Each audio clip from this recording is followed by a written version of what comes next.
All right. Thank you, everybody, for joining us. Welcome to today's webinar. My name is Greg Jericho. I'm the Chief Economist here at the Australia Institute. And today I'm speaking with economist Stephanie Kelton. I'd like to start, though, by first acknowledging that I live and work on the Ngunnawal and Ngambri country, and I pay my respects to elders past, present, and emerging. Sovereignty, of course, was never ceded, and this always was and always will be Aboriginal land.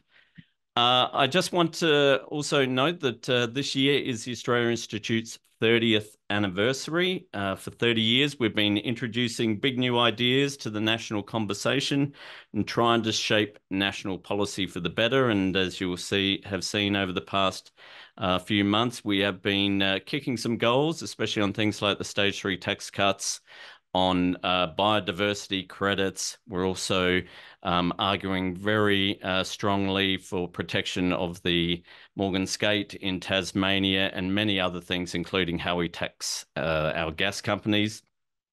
Don't forget to follow our podcast. There's Follow the Money, which is a weekly podcast hosted by Ebony Bennett, which tries to explain economics in a nice, easy, and clear manner. And also my podcast, Dollars and Cents, which I do much the same, but really use my weekly column at Guardian Australia to help jump off. This week, I'm going to give you a spoiler. We're going to be looking at house prices and how basically all the young people are stuffed. Australia's biggest book club as well is on once a month. That's a webinar, but days and times vary for that. So please check our website and for details of upcoming events. Just a few tips for you on Zoom. If you hover over the bottom of the screen, you should be able to see a Q&A function where you can ask questions of Stephanie, and you can upvote other questions as well. So in the second half of today's webinar, I'll be looking at some questions there and seeing if we can get some great questions from the audience. So please do participate there. Please keep things civil, though, of course, and on topic for the chat, although if you don't, our moderator will boot you out, so do not do so.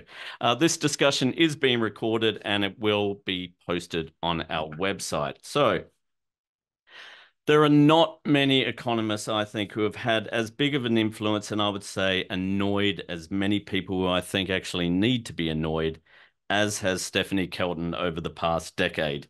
She is a professor of economics and public policy at Stony Brook University and known as the leading expert, I would say, on modern monetary theory, or MMT, which we'll just call it because that's a lot quicker. Her best-selling book, The Deficit Myth, and this is my copy here, very well-thumbed copy, I should say, explained to a very willing audience the thinking behind MMT and the reasoning behind the economics that helped switch the political debate in the United States when she was senior economic advisor to the Bernie Sanders campaign in 2016 and 2020. She is in Australia promoting the movie Finding the Money, which is an excellent documentary that I was fortunate enough to be able to see a preview of, that explains MMT with both by herself and by her colleagues, all of whom are at Stony Brook, I think, are they just about? Oh, no, nobody, just No? me. Oh, just you. Oh, okay. We were at the University of Missouri in Kansas City, many of us together. Okay. There's actually, for those of you in Canberra, there is a screening tonight at the Dendy Cinemas. I'm not sure if it's all sold out. It probably is, but if not, you can still find some tickets on the Finding the Money website. And there's also another one in Sydney tomorrow night at Torrens University Australia's Surrey Hills campus, which will also feature a Q&A session. And among others on that will be our own Dr. Jim Stanford from the Centre for Future Work. So that will be a really good event, and especially for those of you who saw Stephanie last night on Q&A and wanted more questions and answers from Stephanie, that would be a great event to be in. So welcome, Stephanie. Thank you very much for joining us. Thank you. It's great to be with you. Congratulations on your work and the film, which I think actually does a great job of making economics kind of clear, easy to understand, and a little bit fun and interesting, which is certainly something we at the Institute always like to do.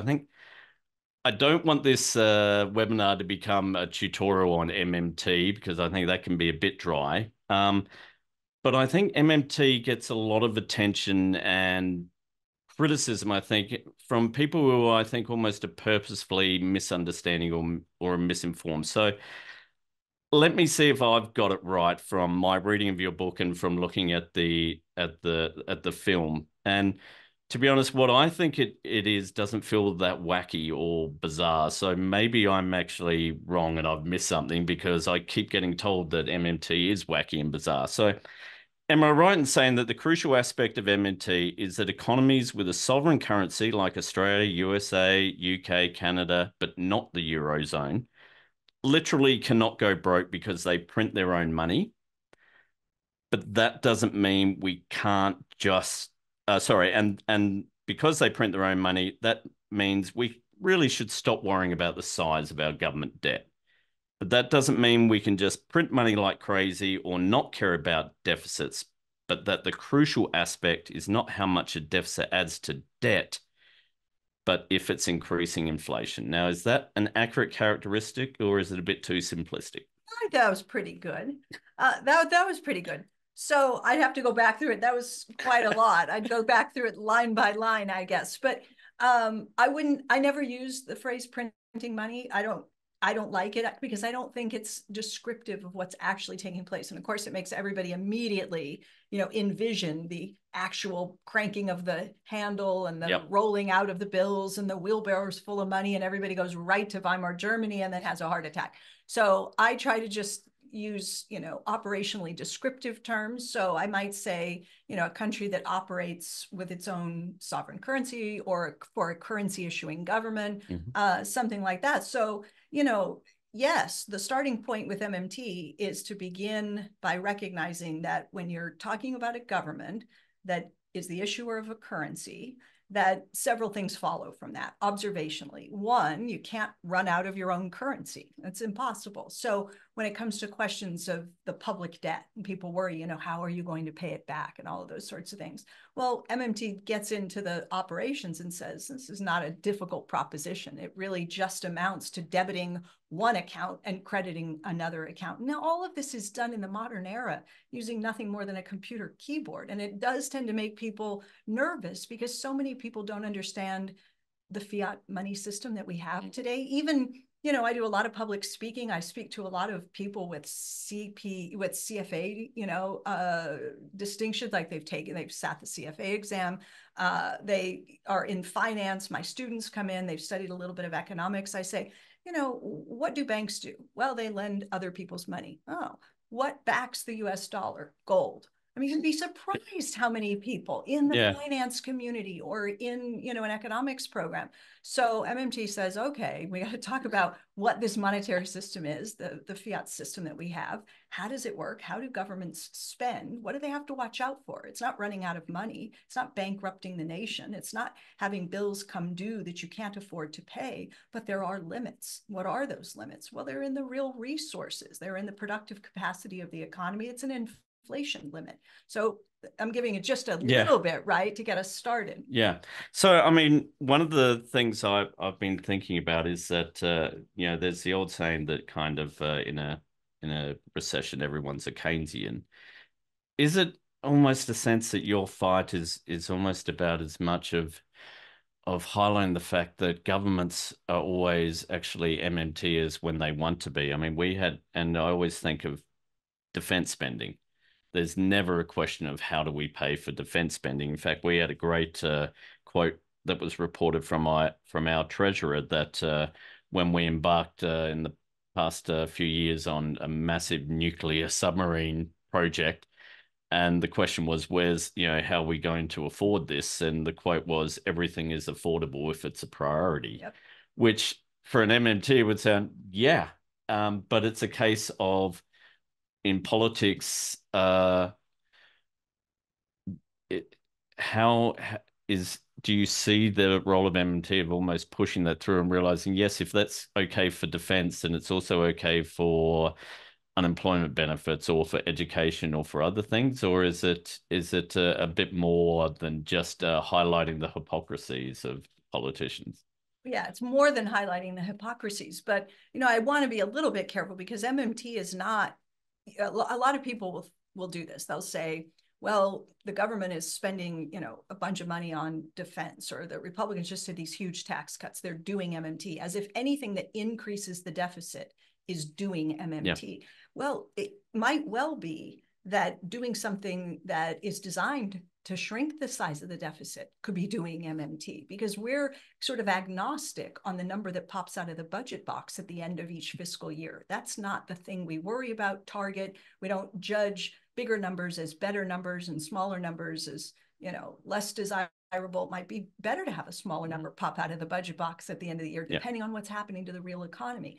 So we, in the book, I wrote about balanced economy. The goal should be to achieve a broadly balanced economy. If it takes an unbalanced budget to achieve a broadly balanced economy, one with high or full employment, low inflation, kind of the things that we think are desirable macroeconomic outcomes, if you can achieve those outcomes with a budget deficit of 3 or 5%, fine. If you can achieve them with a surplus of 1 or 2%, that's fine too. Yep. One of the things about MMT was, I think, it's been around for what now, 40 years or so? I think you'd sort of... More like 30. 30 years? Yeah. Mid-90s. Yeah. But it really came to prominence, I'd say, after the GFC, when we had what I've often referred to as the great mediocrity. There was basically throughout the OECD, underperforming economies, low growth, almost no inflation at all. And so in that environment, I can understand why MMT is attractive to people thinking, we should be spending more. We've got, it's not costing the government much given interest rates are low, and clearly the economy is not performing well.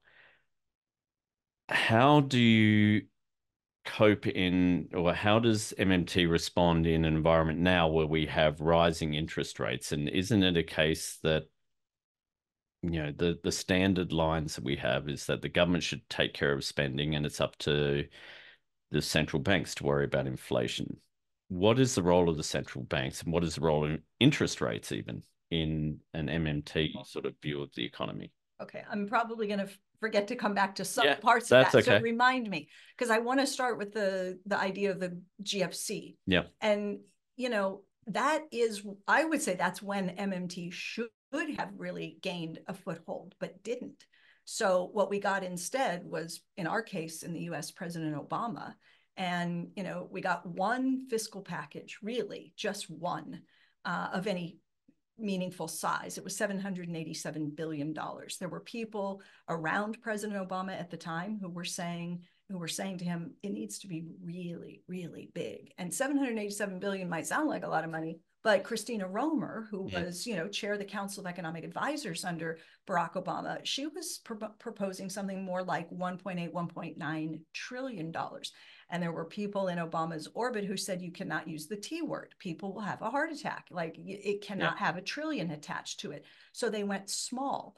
And because they went small, we ended up with about a decade of really anemic growth. And there was no appetite to come back and do another fiscal package. Even people, like Paul Krugman writing constantly about the need for more fiscal support. There was all kinds of talk about a double dip recession.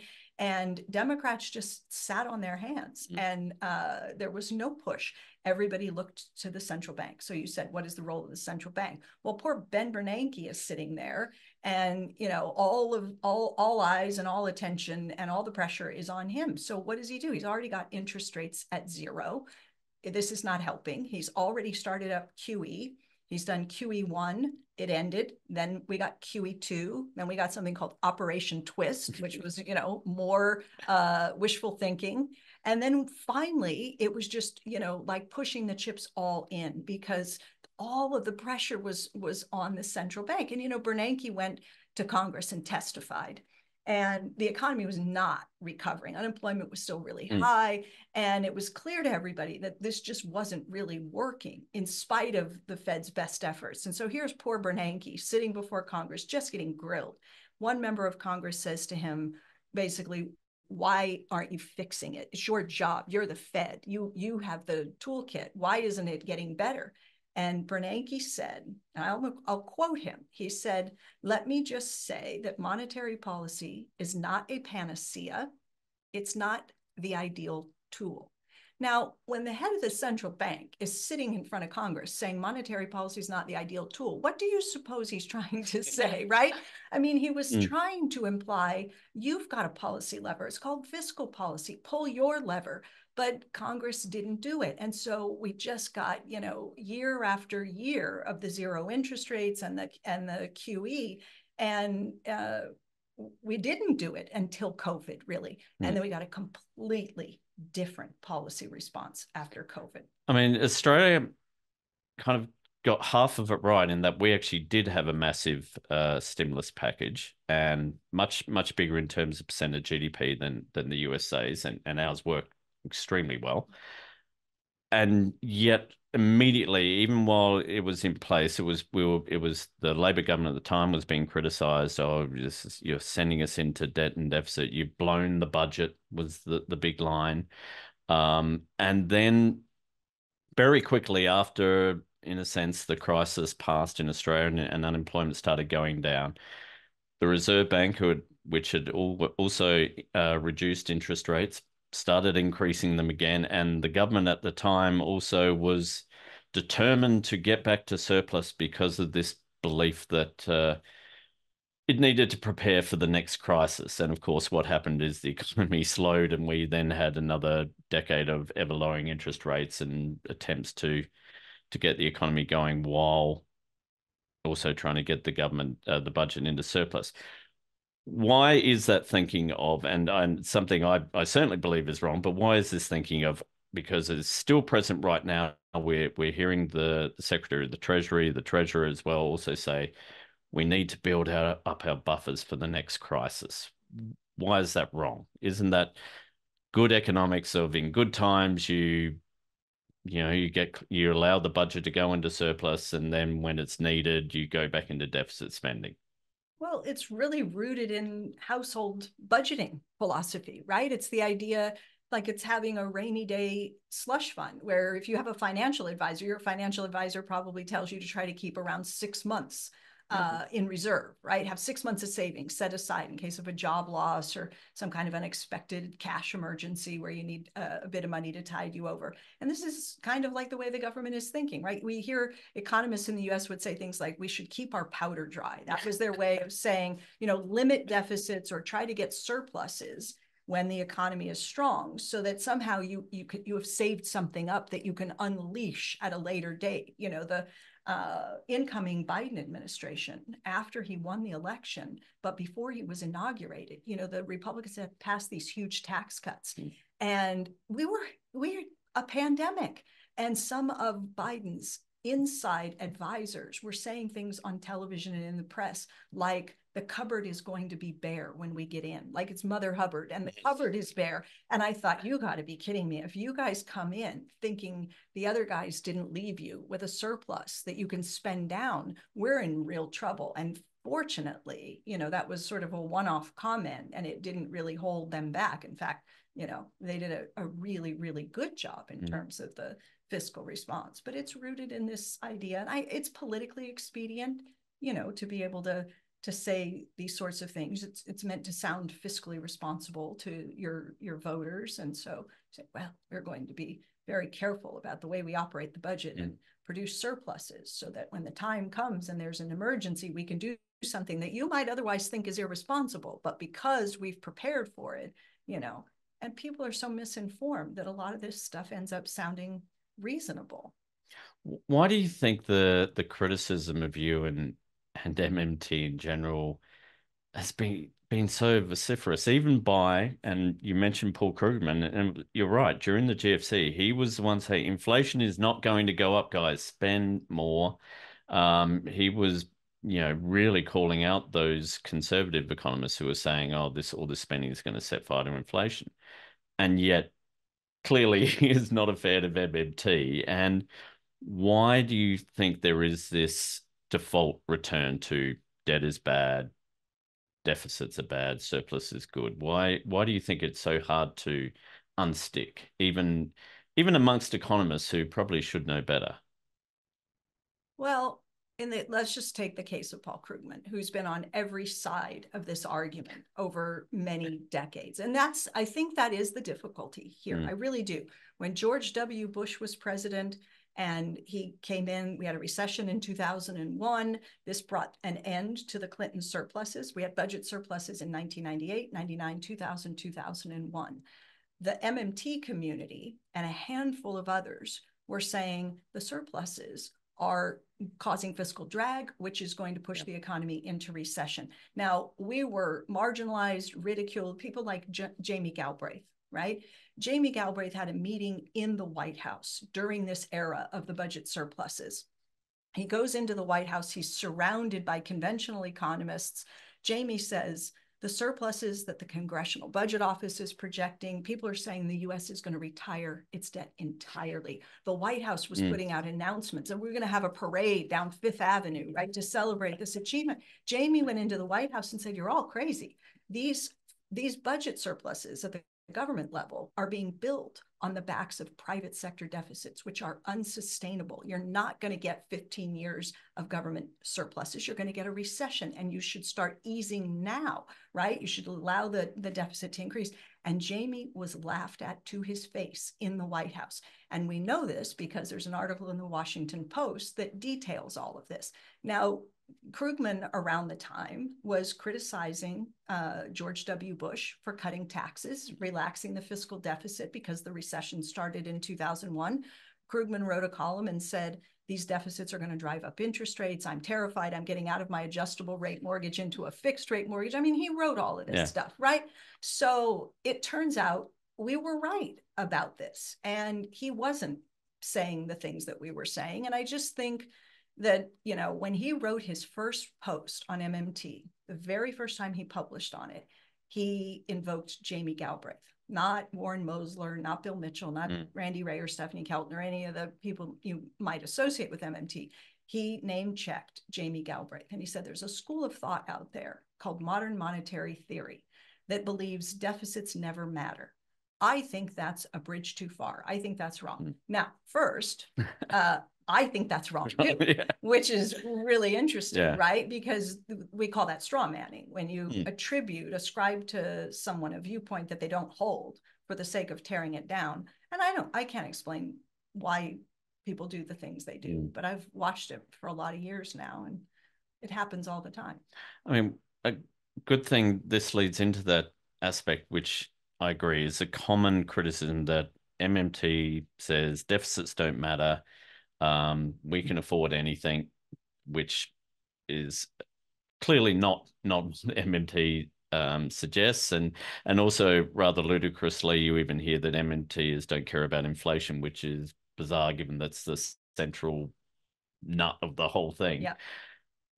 But that brings the question, and it's something that is quite relevant in Australia's economic debate at the moment, is what are the constraints, and how do you know when an economy is, in a sense, running at its optimum, or it's at a level, even if we just call it full employment, which we know historically we haven't been at for, you know, pretty much since World War II, a lot of it, you know. But in Australia last year, the government actually produced a report looking at employment. It was the first one we'd really had in this country since World War II. And they really challenged the notion of full employment being the non-accelerating inflation rate of unemployment. So full employment is when you've got the lowest rate of unemployment you can have with inflation being stable. And they really challenged that and instead said it actually should be whenever anyone who wants a job can get a job in not too short a time, essentially. Problem is, though, that the central bank still holds to the NAIRU and to that belief that that is what constitutes full employment. I think I know the answer, but what does MMT say about the NAIRU and this whole view of full employment is linked to when inflation is at a low level or at a stable level? How does MMT talk about full employment? Well, we talk about full employment as, so all we do with NAIRU is define full employment as the level of unemployment, the amount of unemployment you think you need to maintain kind of price stability or 2% inflation or whatever your inflation target is. So we don't do that. We say, look, we could achieve true full employment, genuine full employment, defined as anybody seeking work, paid work, who can't find a job, can have a job in some other part of the economy. So everybody who wants to work is working. That's true full employment.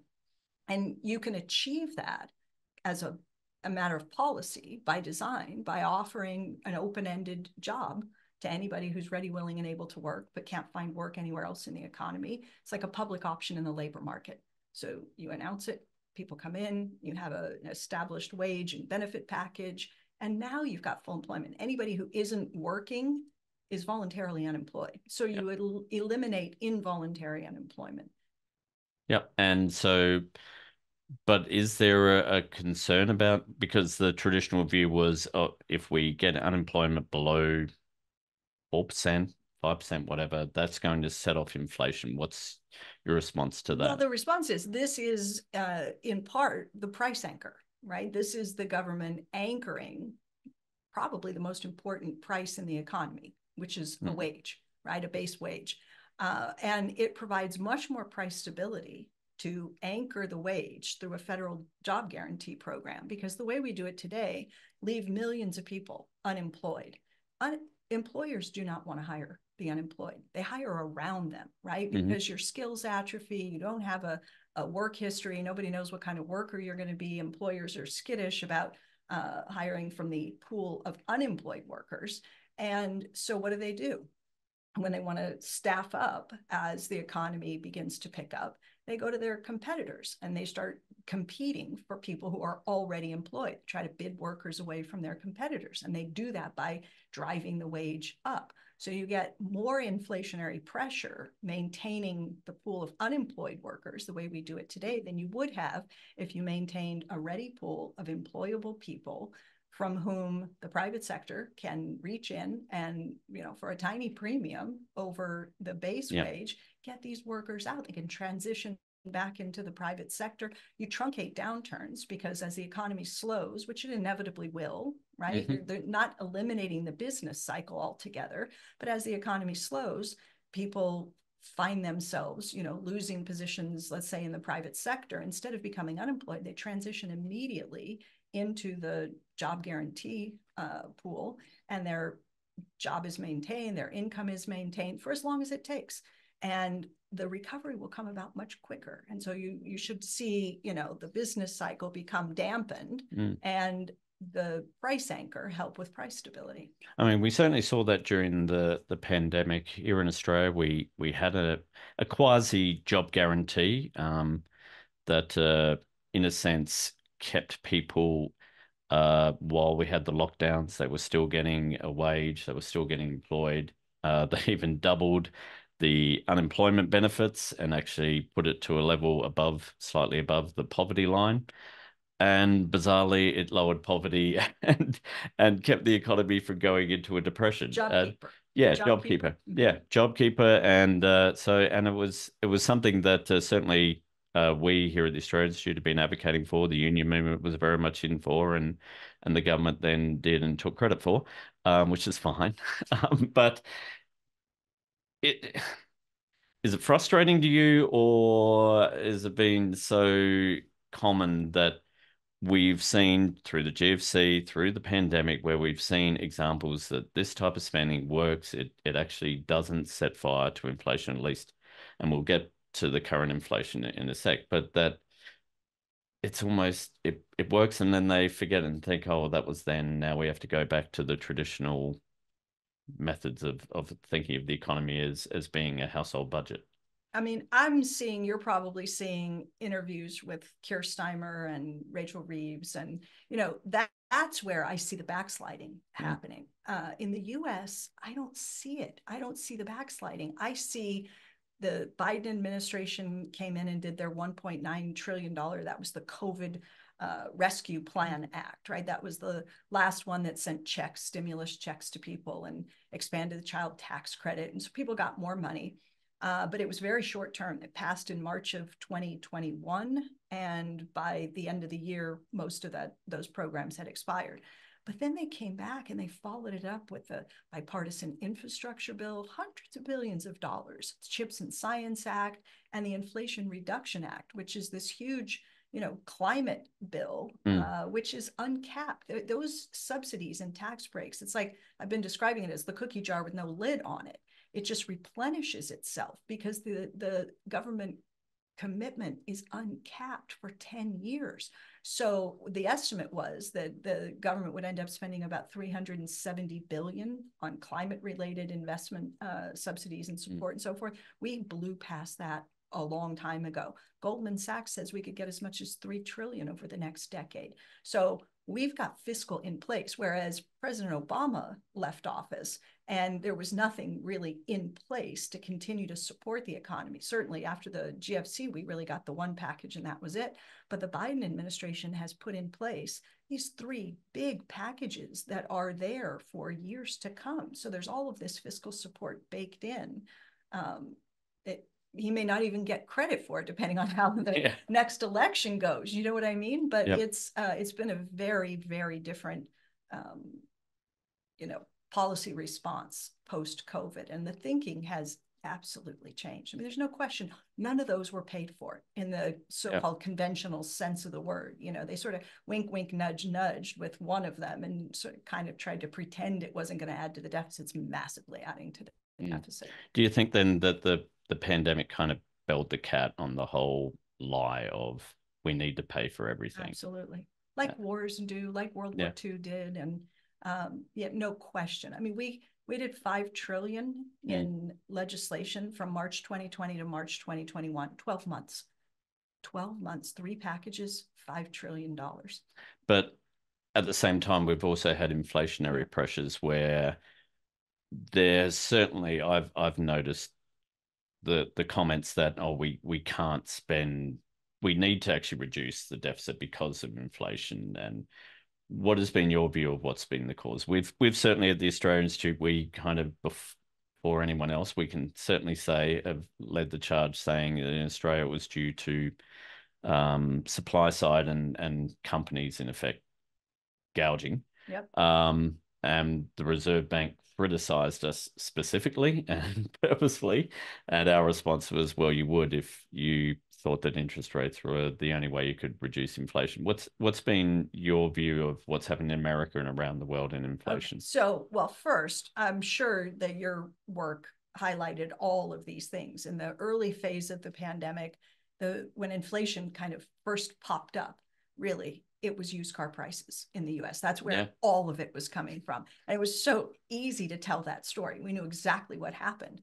You want me to tell the story? Yeah, tell. So, I mean, you can imagine it's 2020. We don't have vaccines. Everything is shut down. I mean, the service sector is virtually completely shut down. Nobody's traveling. The airlines, the car rental companies are sitting around going, oh my God, are we going to be viable? What's our future? The car companies are selling off their fleets because they got massive inventory and nobody to rent cars to. So they're selling off their fleets. We get a vaccine much faster than anyone ever could have dreamed. First shot in the arm, December of 2020.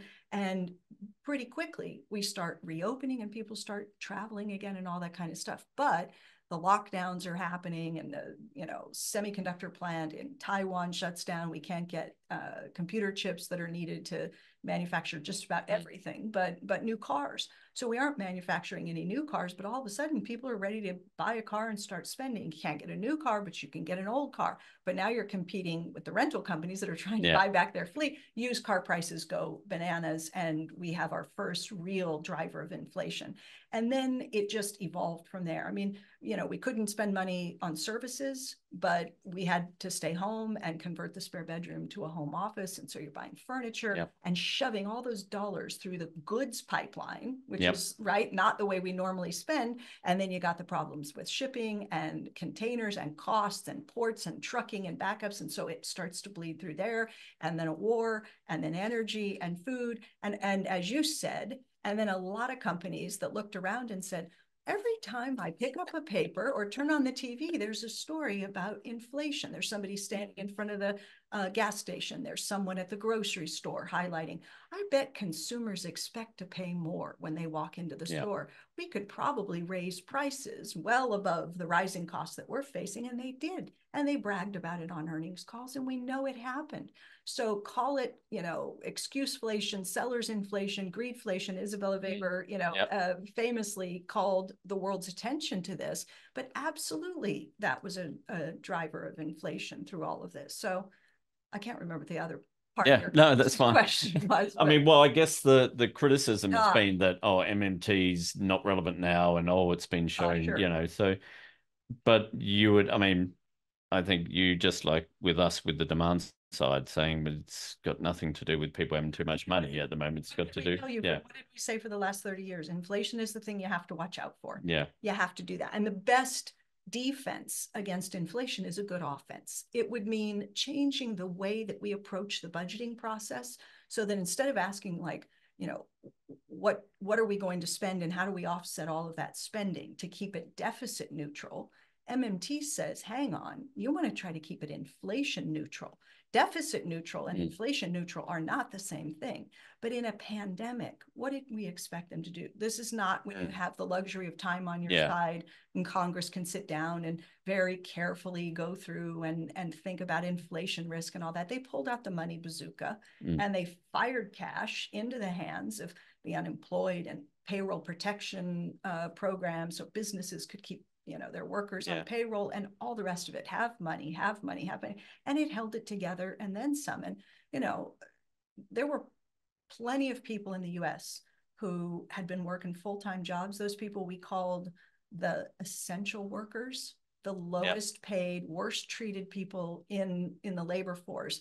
And all of a sudden, because of the top up in unemployment benefits, in our case, they were getting $600 a week, $2,400 a month from the federal government, in addition to whatever the state was providing. A lot of them had more money than they had when they were working. And for the first time at the end of the month, they actually had something they could save at the end of the day. So we pulled almost 40% of all the kids in our country out of poverty with the child tax credit expansion at the end. I mean, just tremendous good. Did we get inflation? Yes. Did the whole world get inflation? Yes. Was it a result of overspending? By and large, no. And I guess your studies show the same as what the Federal Reserve and Moody's and others have found, which is that, demand added marginally to some of the inflationary pressure, but the vast majority came from breaking the supply side of our economy and the wars and, energy and food and the price gouging. Yeah. I mean, here in Australia, we've had to really battle hard against the line that we need to watch out for a wage price spiral, despite absolutely no evidence at all of it. In fact, the complete opposite. And now that finally wages are rising slightly faster than inflation, immediately we have business groups saying, "Oh, we'll see now it's wages are going too fast." We're like, well, real wages have dropped 6% in 2 years. There might be some catch up required, but before I go to the audience, I just want to, one of the things that the Australian Institute does, and we often do get criticised online, I certainly do, from MMTers, and I'm not saying I apologize you, but on behalf of MMT. We have an annual revenue summit where because we think tax matters and who is taxed matters and how much, and certainly we do argue that if you want to spend money on these things, it's a hell of a lot easier politically if you can explain to them, well, we should be taxing gas companies more. And I'm often told, why are you worrying about this? Tax is not needed to pay for things. And I'm like, well, yes and no, but I also think it's wrong. Am I right to say that MMT is agnostic on who is taxed and how it's taxed? It's not. Oh, you're wrong. That we're agnostic on who is taxed? Yeah, as in you don't care who's taxed. I'm wrong to say that. Yeah, because I often get that view that we'll be saying, look, the gas companies are making our life bandits, they should be getting taxed more, it's bad for the environment and everything. And there's almost this sense of, why are you worrying about tax and linking that with education? You should just be spending education. I'm like, well, they both matter. Is it okay? What does correct, I guess, that the thing on MMT is don't care about taxes. This is my position, and I think it is the position of all of the academics and probably most of the people I suspect, but I don't know who engaged you on Twitter or wherever. My view is that we ought to decouple these things, and they ought to be examined and considered and evaluated distinctly. So you said education. We want to spend on education, right? Or housing or whatever it is. How much do you want to spend? And ask yourself the question, and setting the politics aside, could we safely spend, give me a number. 3 billion. No, that's not enough. 30 billion. Could we safely spend over what period of time? I'll say 10 years. Okay. So let's do the macro kind of analysis. Could we commit, can the government commit $30 billion to education? And then we have to know exactly what that entails, right? What are we going to spend on over the next 10 years? How much in year 1, year 2, right? Really think it through and say, could the Australian economy safely absorb 30 billion rolled out over 10 years in these ways without an offset? I don't call it revenue. I just say without an offset. And if the answer is yes, then my preferred position would be move forward, try to collect the votes for that spending on the merits of that spending, and see if you can get the support for it. If you have a bunch of lawmakers who say, I won't support it because it increases the deficit, I want to pay for it, well, that's your politics and that's your, then you got to go play the game. But I would start there. And what I've observed, and I worked in the Senate, so I've seen this from the inside, and just as an economist and as a citizen watching it from the outside, every time I see progressives try to approach something with a laundry list of progressive goals and then say, and wait, it won't add to the deficit because I'm going to get all the revenue I need from A, B, C, D, E, F, G and I'm going to have all this money. And so I merge the two, they're coupled, and I go out and I say, this is what I want. And then you get nothing, because now you have to pick two fights. And when I was working in the Senate, there were staffers whose job it is to run around with a bill and say, my boss has a bill. Will your boss get on the bill? And the staffer's first question is always the same. What's your pay for? First question, not the bill. What does it do, right? What's your pay for? Because right there, I can tell you, or they can tell you, whether the boss will get on it or not. And if you say, well, it's paid for by closing some loopholes, wrong. We're not voting for closing tax loopholes. Oh, it's a wealth tax, wrong. It's a financial transactions tax, wrong. So you see what I mean? You have to successfully win two fights, not just agree with me on the merits of doing the infrastructure, the housing, the education spending. You also have to give me your vote for your pay-fors. And more often than not, that's where the bill fails. I mean, we just did all those bills I told you about, the infrastructure and the chips and science and the climate spending. Those were not paid for. So it turns out it's easier to get legislation passed. The $1.9 trillion COVID package, not paid for, no pay-fors. It was easier to get the votes. And as soon as Biden tried to get Build Back Better, remember, it's $3.5 trillion. And he said, we're going to have child care, and we're going to have elder care. We're going to have, human infrastructure and hard infrastructure. That was Build Back Better, $3.5 trillion, and it's all paid for. And he said the corporate tax rate goes up, and this tax, and this tax, and this tax. And senators said, not voting for that tax, and Build Back Better fell apart. So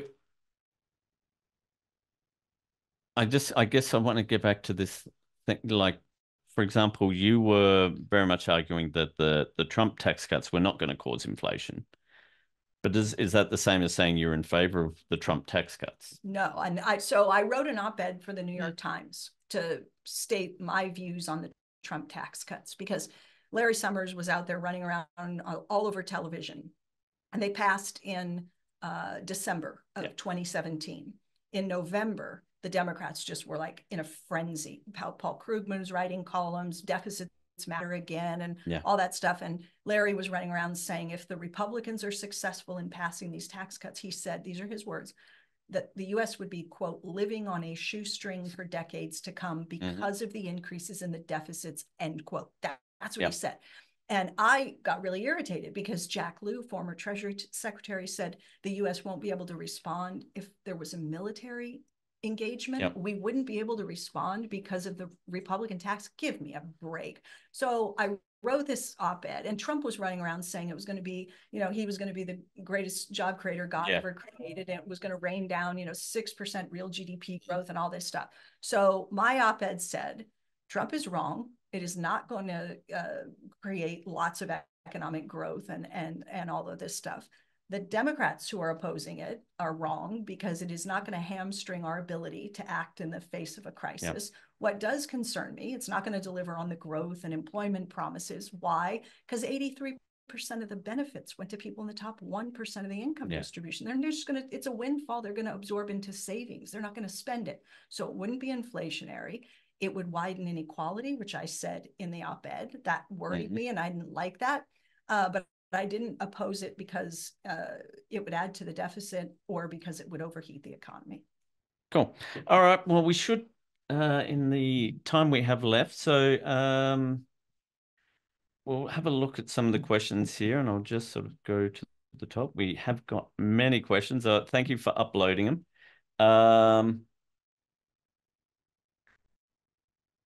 Australian Economist, this is from Gerard Borg, Australian Institute economist, so I guess that's me, advocate raising taxes as a way to pay for a richer, greener, more everything Australia. But it is a myth that taxes and bonds finance government spending. Why do Australian Institute economists keep propagating a myth? I don't think that's a question for you.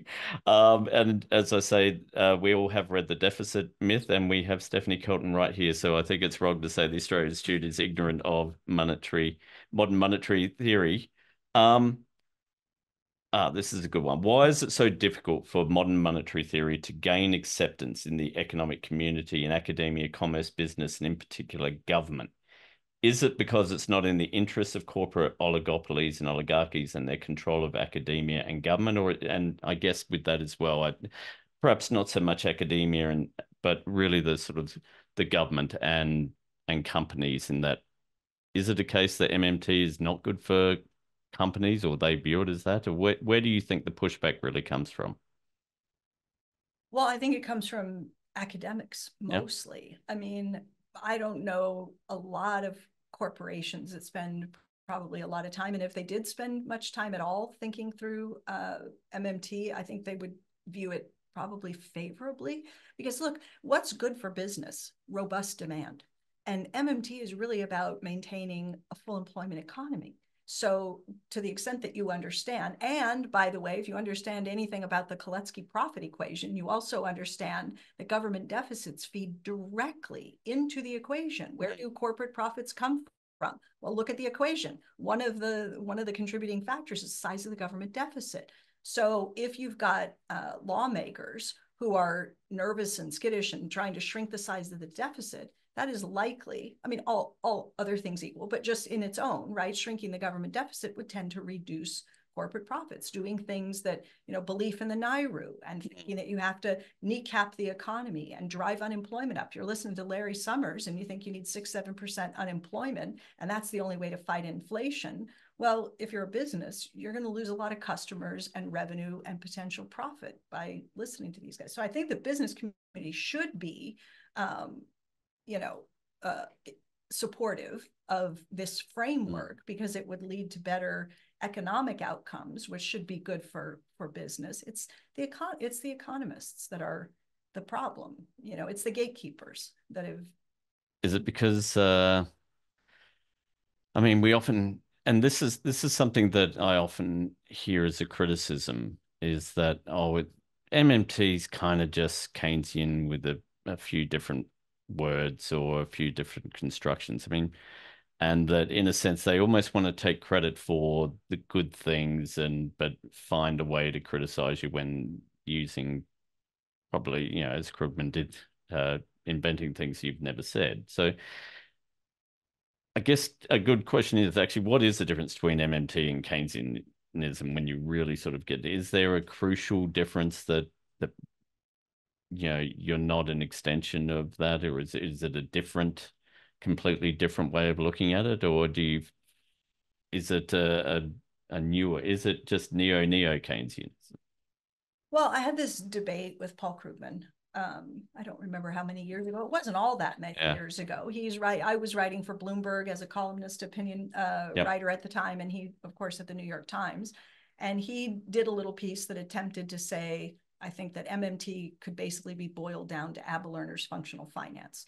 And he was sort of like, I think that, let me pick that apart, and take that on. Well, that's not what MMT is. And so he wrote that, and then I replied at Bloomberg, and then he replied, and then I replied, and then he replied, and then I replied. So I think there are, 6 pieces if people really want to dig into where I lay out all of the various ways in which our thinking is different and why it leads to different conclusions and different policy recommendations. And that's the thing, whether you go back to the euro, and we were engaged in debates in the 1990s, in the mid 1990s, with a lot of our Keynesian and even post-Keynesian friends and people who saw the euro differently than we did. They said, they might have looked at the Stability and Growth Pact or the Maastricht Treaty and said, I don't know, 3% seems a little too unforgiving. Maybe you should have the limit be 5 or 6%. We were saying it isn't about the limit that you put, it's about the abandoning of the currency and having a monetary union without a fiscal union.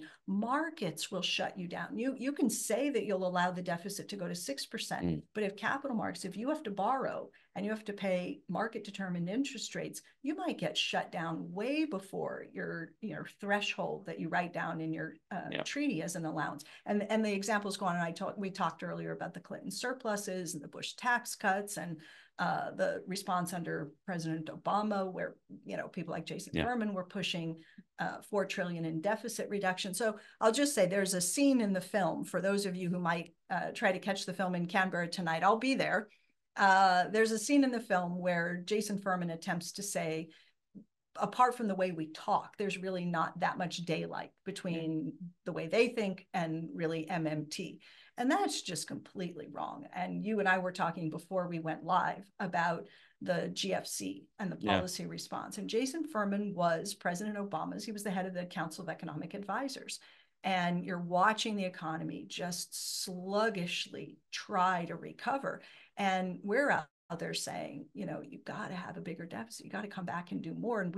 And Jason was pushing $4 trillion in deficit reduction when inflation was not a problem at all. So if you're MMT, you're focused on inflation, and that's something that's giving you guidance as to whether, you can safely commit more spending. And he's focused on what's happening to Greece and the debt crisis in Europe and saying, oh, wait, we're not going to let this happen. We'll get the deficit under control. Forgetting that America doesn't have a euro. Right. Yeah. Right. There was one good question. I'll see if I can find it about the job guarantee. And it's something that I find quite interesting. And it's also sort of goes along with the universal basic income. Is universal basic income something that MMT sort of is okay with, pushes? And just also on that as well, the job guarantee, how you see that practically works, and is job guarantee just paying? How would it actually physically work, I guess, is a good thing. Well, so Pavlina Chernova has written a book, The Full Employment Guarantee. So this is a little paperback book. It's pretty easy to get through if people want to read. She just probably the most the MMT economist who has done the most writing specifically on a federal job guarantee. She and I and Randy Ray, Flavia Dantas, and maybe one other, maybe Eva Nersessian, wrote together a Levy report, which is probably 60 or so pages on full employment guarantee, the job guarantee, laying out, what kinds of jobs, who would supervise them, can you be fired, all of the usual questions that kind of come up. So all of that is addressed there. And I would encourage people who want to hear more to look there. But basically, you announce the wage, because you said, how does it work? You announce the wage, and it's federally funded, but the goal is to have it locally administered, because you cannot administer at the federal level a program with, tens of millions of people potentially participating. You really want decentralized administration of the programs. And so we've mapped out how that would look. The funding comes at the federal level, the kinds of jobs. Well, who knows best what their local communities need? People living in the local communities, right? Somebody might need new bookshelves for the library in a public school. Somebody else might need community gardens. Somebody else might. What do you value in your community, and what do you want folks spending their time on? could you have a basic income scheme alongside a job guarantee? Sure, you could. And Pavlina has written about that. I think Randy has as well. I never know exactly what people have in mind when basic income comes up, because it's supposed to be a UBI. So U to me is universal, which is supposed to mean everybody gets it. But almost always, 9 times out of 10, when I talk to someone about UBI, they have in mind some sort of a means tested or I don't know. And then the basic income part to me means a sufficient income to meet basic needs. Well, now what are we talking? 20,000, 30,000, 40, what is it? And then is it universal and everybody gets 30? Then I start getting more than a little worried about inflation, right? So I always want to hear more about what somebody has in mind before, but we have basic income schemes. Social Security is a basic income scheme for a certain demographic, right? Except at the moment, I guess the problem with those basic income schemes, especially in Australia, is it's a punishment rather than, if you lose your job and you're on unemployment benefits, you're in poverty. And the view is that if it's too high, it will discourage people from working, which I think is a crock. But that's, I guess, the fight. And it always comes back to, we can't afford that. And, we always get back to we can't afford it. But, are there, and I think just very quickly, are there some sort of types of spending that you think should be pushed more? Because obviously, one of the problems with big infrastructure spendings is you are going to hit labor constraints quicker, given the number of actual skilled laborers and things. But are there things like education spending or childcare or other spending that you think we treat spending a bit too similar, and rather realizing that there are some spending that is a whole lot less inflationary than others? Okay, so I should have said when I was talking about Pavlina's work in our paper that the job guarantee, we like the idea of orienting the programs around building a care economy, which is caring for people, caring for planet, caring for community. And so I just wanted to put that marker down and make sure I said that. So certain types of spending higher priority, the needs of the community, but aimed at feeding into, those objectives. I think economists broadly agree, of all stripes, that when you spend on things like infrastructure, R&D, and education, these are productivity enhancing. So, Republicans and Democrats can often come together on packages that are aimed at doing that. And we're doing that now. So we are spending hundreds of billions of dollars additional each year now, aimed at building, manufacturing capacity for semiconductors, for infrastructure, right? Reshoring some actual manufacturing capacity, R&D around green manufacturing, solar, wind, all kinds of investment is happening in the US right now, and inflation has been coming down because you can spend more when you're spending into an economy that has more productive capacity, and that's the whole point. I mean, my favorite line, and I often push back on this in articles, is that when politicians say that the government doesn't create any jobs, I'm like, well, you seem to. I think you do, when you seem to be appearing at the opening of a lot of ribbon cutting ceremonies where you're boasting about how many jobs we created. So it's a funny thing. We are going to unfortunately have to end it. I just want to end though on one final question. Yourself, and I've noticed certainly over the most recent period, a number of women economists who have really come to the fore. Yourself, Claudia Sama, who's come up with some fantastic ways of sort of looking at recessions and challenging some old notions. And as we said, you mentioned earlier, Isabella Weber, who's done just some fantastic work on sellers inflation, or however you want to call it. Mazzucato, bouncing around us, right? But one thing I also notice is that while there is this great extra visibility and prominence of women economists, you also, I think, are targeted a hell of a lot more than perhaps some of the other male economists. Is it getting better to be a woman economist? Is it still a grind? Are the barriers coming down? Is it mostly in academia, or is it more still in the public sphere that you feel the attacks come? you've been now sort of in the public prominence for quite a while, and has certainly been with Bernie Sanders. You were very much under the microscope. Is there, because certainly sexism in the economics field has been a long structural deficit or surplus. I'm not sure that I'm not sure. It is certainly something we should care about. Do you see good signs coming, or is it slowly getting better? I mean, what I feel and observe is mostly online behavior. I've been very fortunate my whole career. I really have, from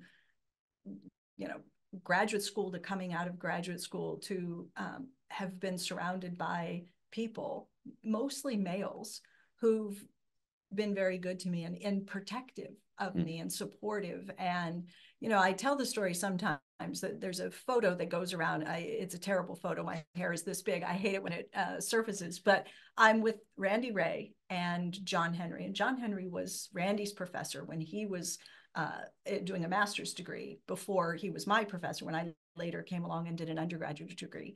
And we're at a conference, I think in Denver, Colorado, and we're at dinner after, one evening, and there's a long table and everybody's sort of leaning in for the photo that you take at the end of the night. And this picture surfaces, and somebody said to me once, "Are you always the only woman?"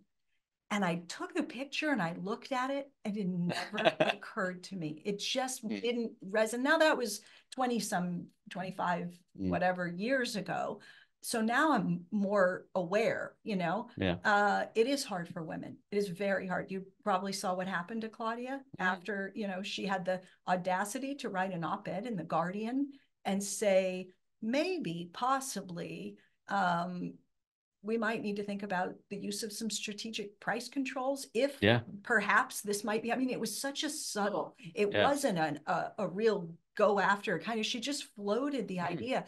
My God, all hell, hell hath no fury, like a man scorned by his neoclassical, critic. So, and Claudia takes obviously her share of heat online, and it's a shame that people feel like they are entitled to go after some of us in that way. But I think these are women, Mariana, we are thick-skinned broads. So I think we put up with it pretty well. Well, it has been my absolute pleasure to be able to talk to you today, Stephanie. Thank you very much. Thank you, everyone, for joining online. I'm sorry I couldn't get through all your questions. It's just MMT is so deep and so interesting to get into. So I'm sorry about that, but hopefully I've been able to at least address in context some of what you've been asking about. Thank you very much, everyone, for joining. And remember, keep an eye out on our website for any future webinars that we are having. And for those of you who are going to see Stephanie tonight at Dendy in Canberra and tomorrow night in Sydney, you'll very much enjoy it. And thank you once again, Stephanie Kelton. Thank you all. Bye. Thanks for watching. Visit australiainstitute.org.au for all our latest research, commentary and analysis, as well as details for upcoming events and webinars.